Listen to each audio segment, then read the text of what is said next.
ದುಶ್ಚಟಗಳಿಗೆ ದಾಸರಾದ ಯುವಕರಿಬ್ಬರು ಕೇವಲ 30 ರೂಪಾಯಿಗಾಗಿ ಇಬ್ಬರನ್ನು ಬರ್ಬರವಾಗಿ ಕೊಲೆ ಮಾಡಿರುವಂತಹ ಘಟನೆ ಕಲಬುರಗಿಯಲ್ಲಿ ನಡೆದಿದೆ. ಕಳೆದ 2 ದಿನಗಳ ಹಿಂದೆ ಕಲಬುರಗಿಯ ವಸಂತನಗರದಲ್ಲಿ ಜೋಡಿ ಕೊಲೆ ನಡೆದಿತ್ತು. ಕುಡಿದು ಪ್ರಜ್ಞೆ ತಪ್ಪಿ ರಸ್ತೆ ಬದಿಯಲ್ಲಿ ಮಲಗಿದ್ದ ವ್ಯಕ್ತಿಯೊಬ್ಬನ ಮುಖದ ಮೇಲೆ ಕಲ್ಲು ಎತ್ತಿ ಹಾಕಿ ಕೊಲೆ ಮಾಡಲಾಗಿತ್ತು. ಅದರಿಂದ ಸ್ವಲ್ಪವೇ ದೂರದಲ್ಲಿ ಅದೇ ರೀತಿ ಇನ್ನೊಂದು ಕೊಲೆಯೂ ನಡೆದಿತ್ತು. ಈ ಕೊಲೆಯ ತನಿಖೆ ಕೈಗೊಂಡಂತಹ ಕಲಬುರಗಿ ಪೊಲೀಸರು ಆರೋಪಿಗಳನ್ನು ಹಿಡಿದು ತರುವಲ್ಲಿ ಯಶಸ್ವಿಯಾಗಿದ್ದಾರೆ.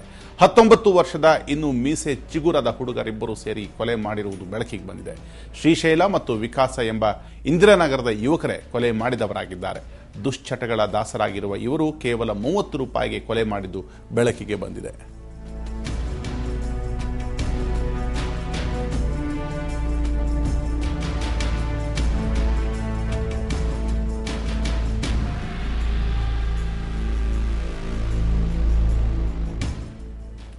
ಕೇವಲ 30 ರೂಪಾಯಿಗೆ ರಸ್ತೆ ಬದಿಯಲ್ಲಿ ಕುಡಿದು ಪ್ರಜ್ಞೆ ತಪ್ಪಿ ಮಲಗಿದ್ದಂತಹ ಇಬ್ಬರ ಮೇಲೆ ಕಲ್ಲು ಎತ್ತಿ ಹಾಕಿ ಅತ್ಯಂತ ಬರ್ಬರವಾಗಿ ಕೊಲೆ ಮಾಡಿರುವಂತಹ ಘಟನೆ ಕಲಬುರಗಿಯ ವಸಂತನಗರದಲ್ಲಿ ನಡೆದಿರುವಂಥದ್ದು.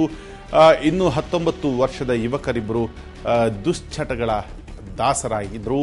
ಅವರು ಇವರಿಬ್ಬರ ಜೇಬ್ನಲ್ಲಿದ್ದ ಸುಮಾರು 30 ರೂಪಾಯಿಗಳ ಆಸೆಗಾಗಿ ಅವರ ತಲೆ ಮೇಲೆ ಕಲ್ಲು ಎತ್ತಿ ಹಾಕಿ ಬರ್ಬರವಾಗಿ ಕೊಲೆ ಮಾಡಿರುವಂಥದ್ದು ಬೆಳಕಿಗೆ ಬಂದಿದೆ.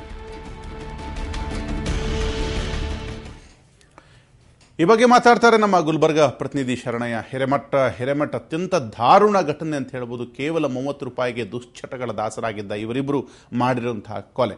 ಪೊಲೀಸ್ ತನಿಖೆಯಿಂದ ಈಗ ಹೊರಬಂದಿರುವಂತಹ ಮಾಹಿತಿಗಳೇನು? ಹೌದು ರಾಘವೇಂದ್ರ, ಕಲಬುರಗಿ ನಗರದಲ್ಲಿ